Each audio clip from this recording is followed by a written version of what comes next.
Mere revenge is too soft. They deserve judgment. Flashback. 2 years ago. A cheerful Nagare Mitaka, third-grade middle school student, greets his mother, startling her as she drops her seaweed. He reassures her about her bentos being the tastiest in the world, a moment of warmth between mother and son. At St. Spring High School, a foot aggressively stomps on Kitty-taka, whom has a belly on his target. The culprit celebrates "Bullseye, I win." He addresses his group, offering to treat them. Later, the fat one asks if he can have some again, to which the girl questions the amount of sweet this fat ass needs. This makes him ask if she is calling him fat. Aikimota. Currently second year of middle school. The chick mocks Aiki back Shikimi Kiro.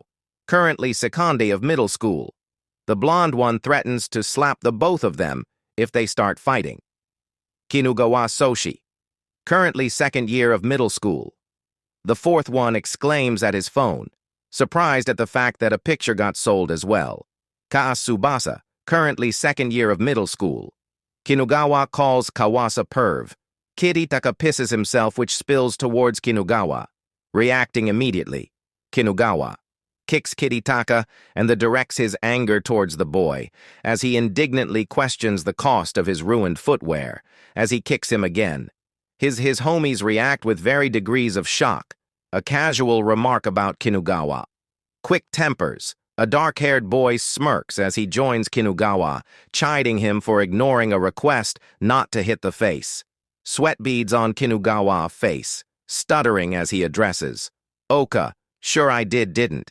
I says Oka while tapping his pinky on his shoulder. Kinugawa admits his wrongdoing and Oka acknowledges him. However, the next time he pulls a stunt like this, they won't be friends anymore. Oka knew currently in my second year of middle school, Kinugawa nervously acknowledges the gravity of the situation with a single word of understanding. Oka then notices something on the ground as he points out Kitty-taka's bento box. He kicks it towards Kitty-taka while making a comment about character. Bento's feeling dirty. He stomps on the bento ducky, stating that that's the best way of getting rid of them. Okiya offers the bento box, now swarming with cockroaches. Kitty-taka's eyes widen with a concoction of surprise and disgust. Okiya presents some facts about the pest's breeding habits, conjuring a horrifying image of endless reproduction.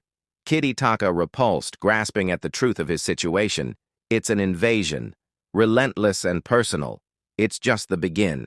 Okiya, menacingly, towers over Kitaka, offering a harrowing choice to become the mother of the scuttling pests.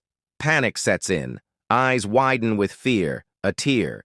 Streed face pleads for rescue through a phone screen. Desperation escalates as a horrified shout fills the air, rejecting the vile proposition. Meanwhile, Okei's friends watch and record it in amusement as Okiya shoves the eggs inside of Kitty-taka's mouth in Kitty-taka's music mouth. Kitty-taka, now alone, collects the pieces of scattered food on the floor with tears in his eyes. He gently takes a bite in the school hallway. Sim-mo points out how glad she is that their middle school and high school are integrated, which means that Okiya is going to use Kitty-taka for the next 5 years, to which Tsubasa comments that Kitty-taka is almost tamed. Kimi then points out that even if Oka leaves Kitaka alone, he's not going to become his enemy anyways, which makes her question why Oka would go out of his way to crush him in a cramped bathroom stall. A tension-filled game is underway. A boy with glasses gripped with a rope around his neck. Aiki exclaims that the person who gets the closest number to when he gives up will all get the sweets. Kinugawa threatens the boy that he'll eliminate him if he can't do it above 10 seconds. Kimo throws some words of encouragement towards being Alpha K Kitty, then tells the boy not to make that face as he reminds him that they're just playing Kugawa. Shakes a quick moment with on-sight before the rope sending the boy flying as he chokes. The boy shouts in defeat, pissing off Kinugawa, who points out the amount of effort putting into prepping up the game as he yells at him to try harder. Stop Kitty-taka suddenly barges in. Ruining the game for the bullies, Oka inquires with a sly smile. If the Kitaka wants to trade places with the other kid, as the two share an unbalanced stare-down back to the present, Okiya simply states that it's because he doesn't like the look in Kitaka's eyes alone. Kitaka stands in front of his apartment door as he hesitates to enter. He abruptly opens the door and exclaims, "I'm home! Happy birthday, Kitty! Oh dear, what is that wound?" Kitaka grins, recounting a stumble at school, while his mother, alarmed, insists on treating the scrape-cautioning infection. In her insistence, he complies, curiosity piqued by her past dream of nursing. She then recounts her past of being bullied and orphaned with no family to rely on, finding solace in a caring school nurse who gave her a place to belong. She points out that that's why she actually does have the qualifications to being a nursing teacher. He questions his mom's career change, struggling with a pack of tissues in an intimate moment. She leans forward, touching his face tenderly as she tells him that it's because she had received a family member that she wanted to protect above anything else. Kitaka thought to himself, "Me too. I want to protect my mother's smile." Kitaka is hiding something he's already in middle school. He's obviously got to have some privacy, said someone over the phone with Mari. She agrees. However, she thinks that there's something wrong. She feels like he's forcing himself to be a good kid. The person on the other end asks her if she isn't being a little too overprotective. Nagare Taichiro, current age 39, busy with work. Taicho hangs up on the call, leaving Marty worried Kitaka now in his bed as he ponders about how sweet his mother really is and that she's definitely going to storm into school if she finds out about the bullying and how it's going to get worse if that happens. As he is playing a video game on his phone, he gets a notification. A video file has been sent to you by Ko. The screen shocks him. His mother appears differently and playful, beckoning with a silent message. Doubt crosses his mind as he receives another message, urging him to visit the observatory. A heavy gaze locked on his phone as he starts making his way out. Worry on his face as he takes a good look at his mother, sleeping in bed, her back to the world, as he takes his LEF, waking her up in the process. Kitaka shows up to the observatory. Oka points out how he had seen Kitaka's mother when she was there during the class observation day. She looked so timid, he feels like he could mess with her at any time. The group laugh as they mock his mother one by one. Suddenly, fury erupts from Kitaka as he screams for silence, unable to contain his anger. The collective laughter ceases when Okiya interjects with a call, "Hey!" He demands that he changes his expression. Kitaka recoils, sweat glistening on his face, eyes downcast. Okiya queries when Kitaka will acknowledge his position. Kitaka looks on wide eyes and anxiousness as he falls to the ground. Okiya holds a phone, a sense of satisfaction with Kitaka's behavior. He teases about sharing a video phone screen AOW with a video of Kitaka's naked mother as he tells him that he should be the one spreading that video. Kitaka now defeated after seeing his own mother in a way that no son should ever. Okiya, annoyed, makes the request that if Kitaka jumps off the cliff, he'll delete the video for him. Confused, he asks if he won't die. Okiya reassures him that he'll just get a few broken bones from that height, extending a hand to Kitaka, urging him to go ahead. Jump. He suggests that he leaves his shoes there, letting him know that he wants to go down the mountains with him later. As he gets closer, he states that he will upload the video if he doesn't jump in. 3 seconds, 3, 2, 1 on a map app. Maria is looking for his son. She wonders what he is doing in the mountains in the middle of winter. Something then catches her attention, changing her demeanor to absolute terror. Her son was lying down on the pavement with his legs crushed. Marty let out a gut-wrenching scream. With tears in his eyes, her son tries to call out for his mom, right before a truck comes crushing the boy to pieces under a heavy downpour. She dashes forward, her outstretched hand barely missing the truck with the truck roaring away. Her missed opportunity is almost tangible in the wet air. She dashes her cries of no trailing behind her as she runs. Panic distorts her face. Eyes wide with worry on her KNE, she reaches out desperately, imploring for her son to come back. No, The group of bullies huddles in panic, their eyes wide. One suggests fleeing, while another rejects the idea, fear of consequences holding them back. Kinugawa calls for a hasty retreat urgency in the command. However, Okiya watches down at the mother holding her son's remains. Okiya lets out a sigh before admitting that he had let him win and escape, as he stares at the crying mother in the still of the night. Maria clutches a letter from a weighted heart. Her husband calls out her name.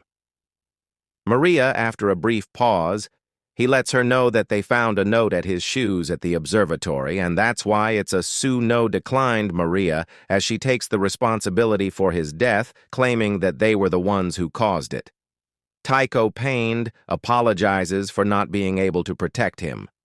Maria wonders to herself, why didn't I realize it sooner? Did I hurt him because I was trying to love him? If the child couldn't find comfort with his parents, regardless for the reasons of his death, aren't the parents who failed to protect their child just as guilty? Lost in thought, the string of cutting herself is barely a whisper of ouch. The pain mirrors her inner turmoil slicing through her, just as the sharp edge does the vegetables in Kititaka's room. Maria is going through his stuff. She discovers his diary. Her curiosity piqued. She wonders to herself if it belongs to his son, her eyes wide open with shock. She pauses while reading the diary. June 5th. Today I've been hit by them again. July 20th. They stripped off my swimwear and threw me into the pool. Confusion paints her face. What is this? November 3rd. They've buried my pencil case in the flower pot. December 3rd. I must announce their harassment. I must gather as much evidence in a USB. I will hide it in my desk drawer. Marty on a laptop clicked on the December 3rd video. A tense negotiation occurs where Kitaka pleads for a rabbit's life. Kinugawa demands him to add 1,000 more if he wants the rabbit to live. Marty couldn't believe her eyes as she pawned. He was forced to write this letter. She continues to watch videos of her son being bullied, beaten up, and embarrassed. As she is clicking through them, she thinks that they're all demons. Keo Aiki Shikimi Kinugawa. However, they were all just fanatics. Okanozu, he is the ringleader. Regardless, Okiya is the only person left to gather evidence for Kitty. Taka's final wish was that the bullying would stop soon, not wanting his mom to be worried about him anymore. I must get my revenge, and as Marty watches her own son eating trash, she thinks mere revenge is too soft, they deserve judgment. Time jumps forward by 2 years, and students chatter excitedly about the new school nurse's attractiveness and previous globe-trotting. They gossip one student sharing an experience of unexpected kindness when confiding in her. Another student is in disbelief, unable to fathom a similar encounter with the former nurse. The new nurse is allure even earns her a divine nickname, reflecting her impact on the students who now prefer her company over their homeroom teachers, the Maria of the nurse office. A girl blurts out a personal question to Maria, who was caught off guard, her glass of water halfway to her lips. Maria tries to avoid addressing the topic, but the girl says that she can only talk to her about this. A young boy chimes in, playfully fighting illness to engage their teacher's attention. Maria reaches out her hand and pats the startled young boy on the head. She looks up, puzzled. Questioning the intention, a concern for the well-being of the petted individual is voiced, suggesting rest. Behind them, the girl tries to draw attention to their own question, only to be briskly dismissed. Okiya momentarily captures the doorway's frame, Polly requesting a chat with Maria. The girl behind, flustered at Ok's presence. Maria smiles warmly, ensuring Okiya that his request is accepted. He responds with gratitude. The virgin student peeks in, uncertain if she should leave them be, and Okio reassures her that her presence is not a bother. She hesitated a moment before accepting, nerves visible in her clenched fist and puffed cheeks. Maria then asks him, "So what's the issue?" He leans casually against the nurse's desk, holding some rolled-up papers. Okiya, a student council member, holds a poster advocating for supportive, bully-free school environments. He suggests displaying it in the infirmary. She tells him that he can place it on the entrance door so that everyone can see it. He then thanks her and carefully hangs the poster Maria calls Oka admirable and points out his passion about the student council activities with a confident grin. He deflects praise about his dedication to student council tasks, claiming it's purely for enjoyment. However, she has an addition she wants to make: the fact that he is aiming to be a psychiatrist like his father. A job that saves the hearts of others isn't that admirable.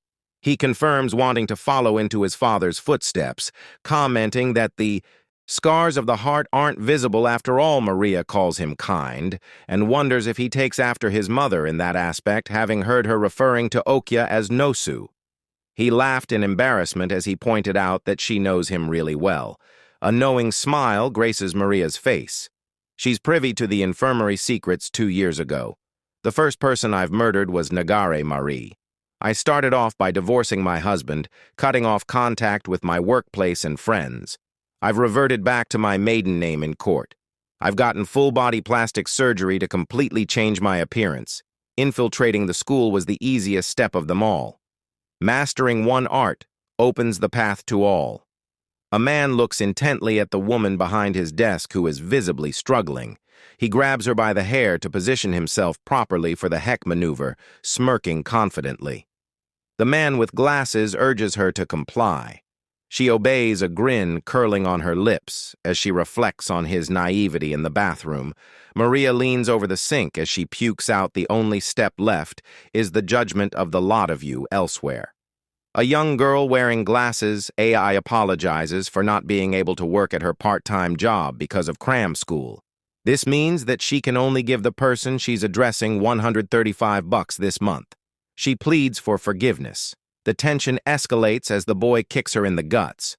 The boy mockingly brandished a phone with a video threatening to blackmail the girl by saying if the shoplifting video goes viral, then she won't be able to get into any University Ko Tsubasa High School second year.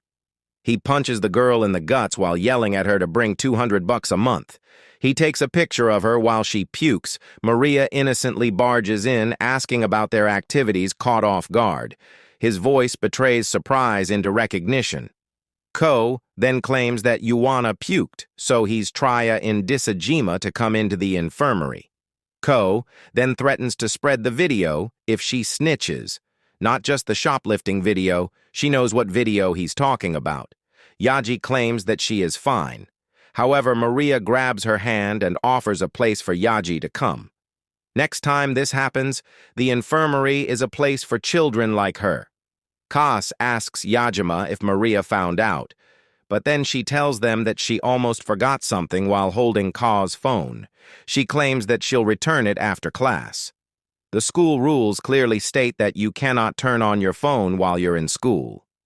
She then leaves with a smile on her face on the school rooftops. Shikimi smirks, relishing the near miss they had with Maria. Kinugawa, with a fur brow, issues a stern warning to keep things quiet. Aiki, still fat, points out that he doesn't want to go to prison because of this. Ka nervously dismisses it, pointing out how they didn't even find out about Kiritaka's death. 2 years ago, Okoya asks, "What's wrong?" Okoya questions Ka. If he's talking about Kitaka, Ka nervously starts to apologize, stating that he didn't mean to. Oka lets him know that he should be the one apologizing, recalling a name he'd rather forget, fixating on a pair of defiant eyes that seemed etched into his memory.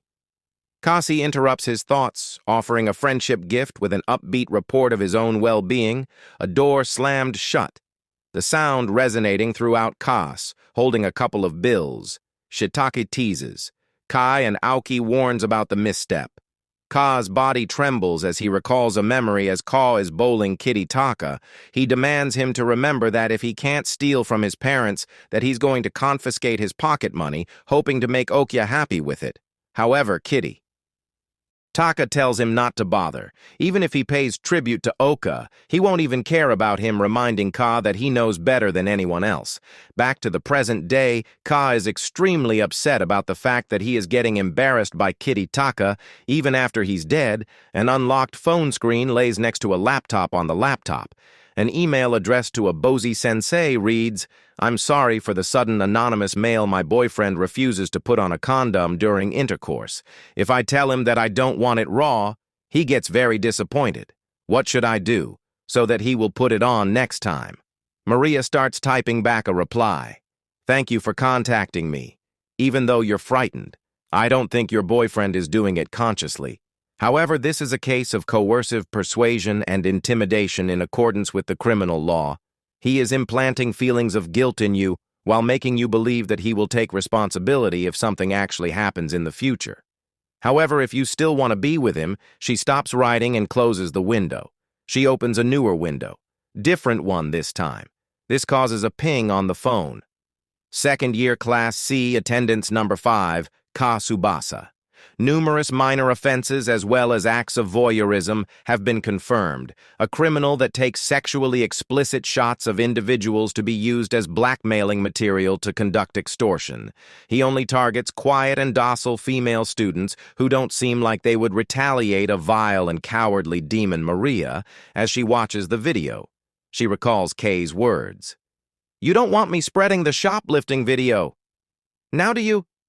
She pictures her own son crying. She stops for a moment, then goes right back to typing. After a while, she finally finishes typing. She undresses herself and drops on the floor in a room filled with memories. Maria mourns her dead child. She pictures herself holding him in her arms. She whispers his name with a heartfelt softness, clutching a framed picture of Kitty-Taka to her chest. She's made a promise, a determined whisper to give her all. Ka is in his room counting his money. He thinks about how Yajime brings him more money every time he messes with her. Then he receives a notification on his phone. He reaches out and wonders, who's this? What time do they think it is? An explicit video on Ka pleasing himself. "I'm always watching you." Ka is leaping powerfully as he wonders, who is it? A girl with long hair is taking pictures with another one, with short hair points. Excitedly. "Look, it's really in full bloom," the girl with long hair replies. "It's almost time for them to wither. I'll take a few pictures as well." A group of 3 students were taking a group selfie. Ka solemnly thinks who he is, wondering who was the one who took my video. 2 videos were sent to me yesterday. The M video that was taken by hacking my phone camera, and a video of Kitty-Taka that was supposedly deleted 2 years ago. A blackmailing text that was sent along with the videos. A text message was sent to Kaye. "If you don't want these uploaded, prepare 3 million yen, which is about $21,000. He thinks there's no way I can pay 3 million yen. I've already used up most of the money I've earned, but if I don't pay up, my life will be over." A student asks his friend if he wants to go to the game center after class. His friend agrees, suggesting that they meet up in front of the school gate after class. Meanwhile, a girl is taking pictures thinking that the sakura here are really pretty. As well, Kay ponders. That's not all. An upskirt picture is being taken of a couple girls laughing. Kawa, the pervert culprit, thinks that they're practically begging me to take these photos by wearing those short skirts. He thinks to himself that he'd put them to good use as he sends the picture to an anonymous person. That person replies, "It's another masterpiece this time. Is it possible to request elementary school girls next time? I'll pay 30,000 yen for it." Kay types back, "It's possible since we have an elementary school section as well." Ko, with a panic expression, sweats profusely as Okya leans forward, snatching his phone away from him, telling him, "You're not allowed to use phones in school." Kamse, with a surprised look, turns to look behind as Okya utters, "H. He smirks, resting his chin on his hand as Ka looks down with a defeated expression, lamenting, "I'm finished." Okya points out that Ka is really good at making money. He asks him if he wants to hang out after school. Ka is in a state of negation, not wanting to be abandoned. He is currently being watched by Maria as she looks at him from the front window. Maria reflects on her actions, revealing the bluff with a 3 million yen and the removal of a hacking app from a confiscated phone. She contemplates the option of enforcing a social death on him, and mentions the abundance of evidence left by Ka as she clenches her fist on the curtains. She determines that such actions would only amount to mere revenge. The condemnation starts. Now something catches her attention as she is watching Ka, a boy that looks just like Kitty. Taka, a girl, opens the door as she excuses herself. She asks if she was interrupting. Her Maria slightly tilts her head and responds. Of course not. As Maria is putting the girl in bed, she inquires if the pillow is too high for her. She replies that it's all right. Maria points out that Yajima is a child with perfect attendance like her, and they tend to push themselves too hard. This surprises Yajima, that Maria knows something like that. Maria replies, well, the nurse at the infirmary tends to know much more than people think, which is why you can talk to me about anything. Yaji buries her head into her blanket. She says that there was a shoplifting attempt once pretending to talk about a friend of hers. She adds, however, she was caught in the action by a bad person and was made to do horrible things. She puts up with it because she thinks she's just reaping what she sowed. She then asks, what do you think she should do about it? Maria replies, there isn't a need to give in, surprising Yim in the process. Maria stands still with her head bowed, contemplating as she utters, however, if it's too much, you can always run to me. I will protect you at all costs. This is what Maria would like Yim's supposed friend to know. She then asks if she can pass the message, to which Yajima confirms with a soft yes. Maria watches her as she starts to cry, reminding her of Kitty Taka later that day. While Kawas is looking for the culprit, he sees Yajima as he approaches her from behind. He gets an idea, so he calls for her name, startling her in the process. He tells her that he's a little irritated right now and demands her to come and comfort him. Yajima recalls Maria's words. If it's too much, you can always run to me. I will protect you at all costs. Ka expresses surprise as Yaji runs away, prompting the question why Ka contemplates, puzzled about the girl's unusual behavior, saying she usually just trembles and freezes on the spot. Why did she only start running away today? Why, as Yajima is running fast as she can, Kayase grabs her from the shoulder while threatening her with a box knife. He asks her if she is the culprit at Ka's residence. Water splashes can be heard as Ka himself is shouting while gripping a phone. He shouts, why aren't my videos on your phone? Yajima replies that she's been trying to tell him that she doesn't know anything. Kaase states that she's the only one who hates him this much, as she shouts, where is my video? AC ran. Yim pleads, declaring, I've been telling you, I don't know anything, upsetting Ka, making him recoil. He retorts, what the is wrong with you? Do you want me to spread the sexy video in addition to the shoplifting video as well? She shouts back. If you want to upload it, go ahead. I will tell everyone what you did to me in return. Kay, with a shocked expression, asks, are you trying to expose yourself? How stupid are you, woman? While showing her the phone, he pushes her, reminding her of her further studies, her employment. They'll all be gone with just the video. He asks if she isn't scared. Yajima is kneeling with her head down and states, I am. That's why I've been putting up with it. However, it's scary to keep putting up with your demands. She pleads with Caius to get out of her life in a fit of anger. Kay starts drowning, Yanim demanding her to shut up. As Ka keeps on going, he starts recalling a memory of Okia Cle, saying, if you went back to how you were, I can go back to how things were before as well. Ko shouts at Yim to go back to what she was like, before Yim, as she's being drowned, cries out for help from Maria. Kay gets it out of the room, finding Maria clutching his neck tightly. She gives him a look of disgust as she injects him with an unknown substance. Yajima gets her head out of the bath water, coughing twice. She looks to the side, then behind her, to only flamed darkness. Ko wakes up, water dripping from his face, and wonders what I was just dreaming.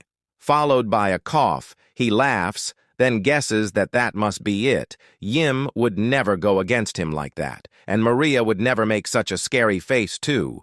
A cleaver swings out of nowhere, terrifying Ka. He glances and sees a woman with long black hair. Welcome to the penitentiary. Second class, Siko Subaki. Kunko is looking from indoors towards a window and calls out, Maria. Water then starts dropping down, confusing the boy as he can't believe the situation that he's in. The start and the beginning of the condemnation. It's time to begin hell on both sides of the door. Ko, with an unsure expression, slightly frowning and tilting his head, asks, "Ah, is this some kind of prank? Someone asked you to do this, right? Even if you're nice to everyone, you shouldn't have accepted the request to do something like this." Maria, with a serious expression, appears calm and collected, not replying back. Ko comes to the realization that this isn't it. This woman is serious. Maria declares this is it. Punishment, to which COA questions, "Why punishment?" Maria accuses him with, "You have stolen something important from other people. That is why I will steal your oxygen from you." The water starts dropping quicker. Ko panics. Maria tells him it's pointless. Ko tries to tell her that it's a misunderstanding and that Yaji must have told her that he bullies her, but they were just fooling around. He admits that he might have gone a little too far because she didn't put up much of a resistance, but if she really disliked it, she wouldn't have made it a bigger deal, and that it's evidence that she didn't fight back because it's not such a big deal. Maria kicks his cage. She demands him to shut his mouth. After a brief stare down, she points out that regardless which is a penitentiary, there is a path for his redemption. She points out his cuffs, stating the greatest crime you've ever committed by entering the number that represents it, you will be set free. He can just escape from the ceiling after that. However, if he's a fool and can't even manage that, he must offer his blood as penance for his sins. He quickly starts to put numbers on the cuffs, demanding to not be messed with. As these choices don't make sense to him, he thinks that she has no intention of letting him choose in the first place. He wonders what his greatest sin is. Underage, explicit movies, blackmailing. He wonders what she even means by the number that represents it. He assumes that he must try every single condemnation until he understands it. 00001, 0000200 in a fit of rage. He slams the water, shouting, "There's no time for something like that." As he stands in rising water, expressing surprise, the water is already at their hips in a panicked tone. He gives apologies to Maria multiple times and pleads for help. Maria gives him the coldest look ever, frightening him. Ko, covering his face with his hand and crying, saying, "It's so unreasonable and this is too horrible," recalling his friends, pleading, "Everyone please help me. I want you to hang out with everyone else a little more." Kei recalls Nagar Kiritaka. He freezes for a moment before turning back, Maria staring at him menacingly. As he looks from worry to determination, he thinks the numbers are 4 digits. He states the death anniversary of Nagare Kiritaka. As he starts to input numbers into the lock, he thinks, "I don't know how that H knows about Nak, but I can't give you about it now. The most important thing to do now is escape from here. If I can escape from here, there's no way I would have any trouble against a single woman. The death anniversary of Nag is, when did Nag die again? I'm pretty sure it was something called January, February in anger." He shouts. Nagare's name, wishing that he could have died on some kind of holiday as he is drowning. He tries to hang on, looking at the cleaver from earlier while Maria watches. She smiles, terrifying him. He looks at the cleaver again after all hopes have been cut off. The next thing to be cut off is as Ko is trying to chop his own hand off. He screams and screams, but the coward isn't able to cut off his own hand. He tells Maria that he doesn't know the date of Nag's death. Maria draws to the simple conclusion, "I guess you'll have to die then." Ko starts to drown, his eyes locked on his hand. He wonders, "I'm going to die." He uses the cleaver to chop off his own hand, as he thinks that there is no way he is going to die, as he is slicing his hand off. He thinks that he is a person acknowledged by Oka, not being able to afford to die, they're wanting to go to university and enjoy his life, wanting to earn a bunch of money from stupid girls and becoming filthy rich, destined to have a good life. He stops slicing upon realizing that the bone is hard. As he starts slicing harder, he wishes for his bone to break, but in return the cleaver breaks. Sio's vision starts to fade as he recalls Maria labeling her a devil. Sometime later, Sio's case is empty of water and covered in blood. Maria opens the door and unlocks his hand. She states that his greatest sin wasn't driving that boy to his death, it was the fact that he was born. Maria sits down as she watches Sio's body burn. Her expression is one of exhaustion, behind her a bunch of bloody tools in the gas tank while watching the flames, a memory of her from her past. Sparks Maria shivers. She takes deep breaths and coughs, sobbing at her past memories. She bites her lip right before slumping. She states 4 to go.